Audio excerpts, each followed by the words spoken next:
All right, so today we're going deep on something kind of different. Ooh, I like different. You ready for this? Hit me. Heaven and hell. Okay, But here we go. not the like fire and brimstone and pearly gates, heaven and hell. I was going to say, No, not the no. typical stuff. But as like states of being, Interesting. like right here, right now. Okay, I'm listening. So think about it.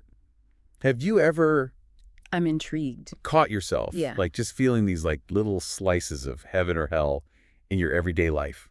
You know what? Have you ever thought about that? Now that you mention it, I think I have. Yeah.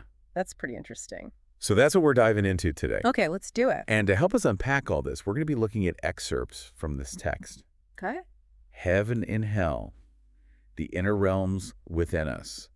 Catch your title? It's written by Waxhira, who is the founder of the Sacred Atlantean Brotherhood. Oh, wow. I've heard of them. Yeah, so we're really going to get into this idea of heaven and hell as inner experiences, Right, like not a place we go after we die, but something we're actually experiencing right now. Exactly. Okay, I'm ready to dive in. So what really stood out to me in this text was how it shifts our perspective. Yeah. It's less about, this kind of physical destination and more about like what's going on inside of us. Yeah, he really emphasizes that heaven and hell are internal. Internal, yeah. They're shaped by our thoughts, our actions, the choices we make. So basically, like, we're creating our own heaven and hell all the time. Exactly. And that's actually a really empowering concept when you think about it. Yeah, definitely. So let's break this down a little bit. Okay. What does this, like, heaven as a state of being actually look and feel like? Okay, so picture this. Okay. You've been working towards a really tough goal. Maybe it took you months. Maybe it took you years. Oh, yeah, I feel that. But you finally achieved it. Or maybe you've done something really selfless to help somebody out. That feeling, you get that deep contentment, that sense of inner peace and fulfillment. Like everything is clicking into place. Okay. That's a taste of heaven, according to Waxhira. Interesting. And he uses this really cool metaphor. Oh, yeah. Of like a musical instrument.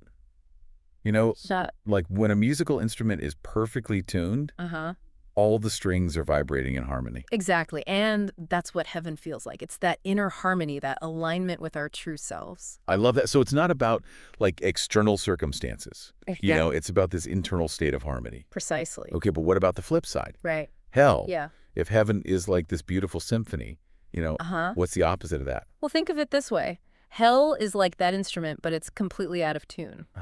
I get it. Yeah. So it's like creating a cacophony of sound. Yes, exactly. It's like fingernails on a chalkboard.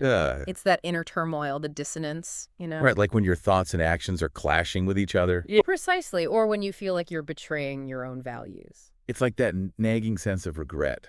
It's like that inner conflict that just won't go away. Right. And Waxhira, he actually takes this even further. Okay.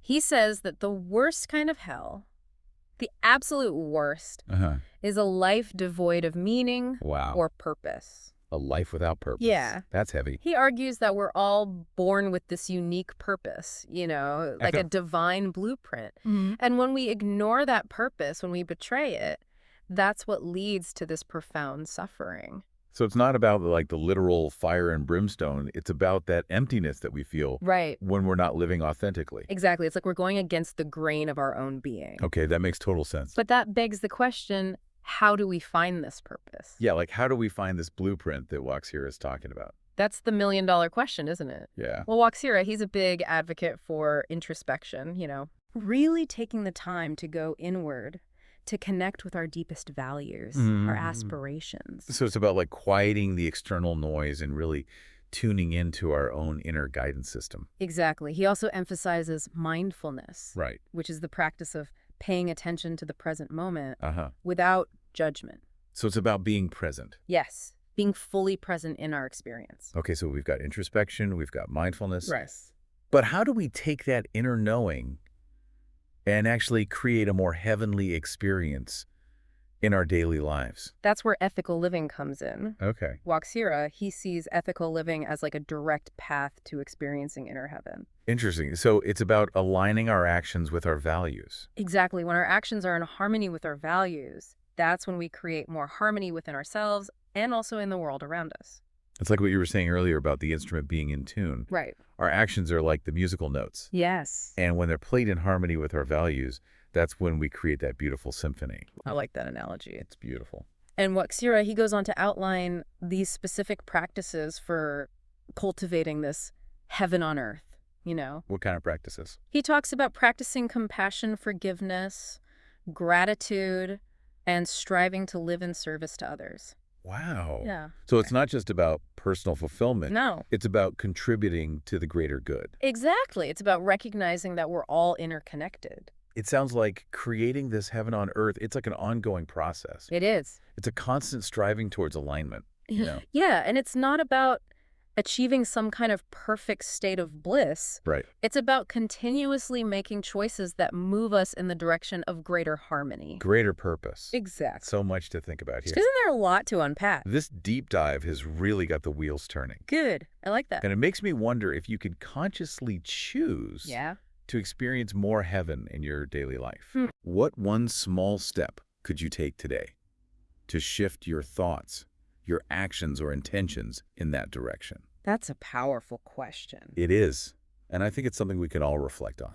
I agree. Yeah. It's definitely given me some things to think about. Food for thought. Lots of food for thought. Absolutely. Awesome. Great deep dive. Thanks so much for joining me for this deep dive. It was my pleasure. It was really fascinating exploring these ideas with you. Likewise.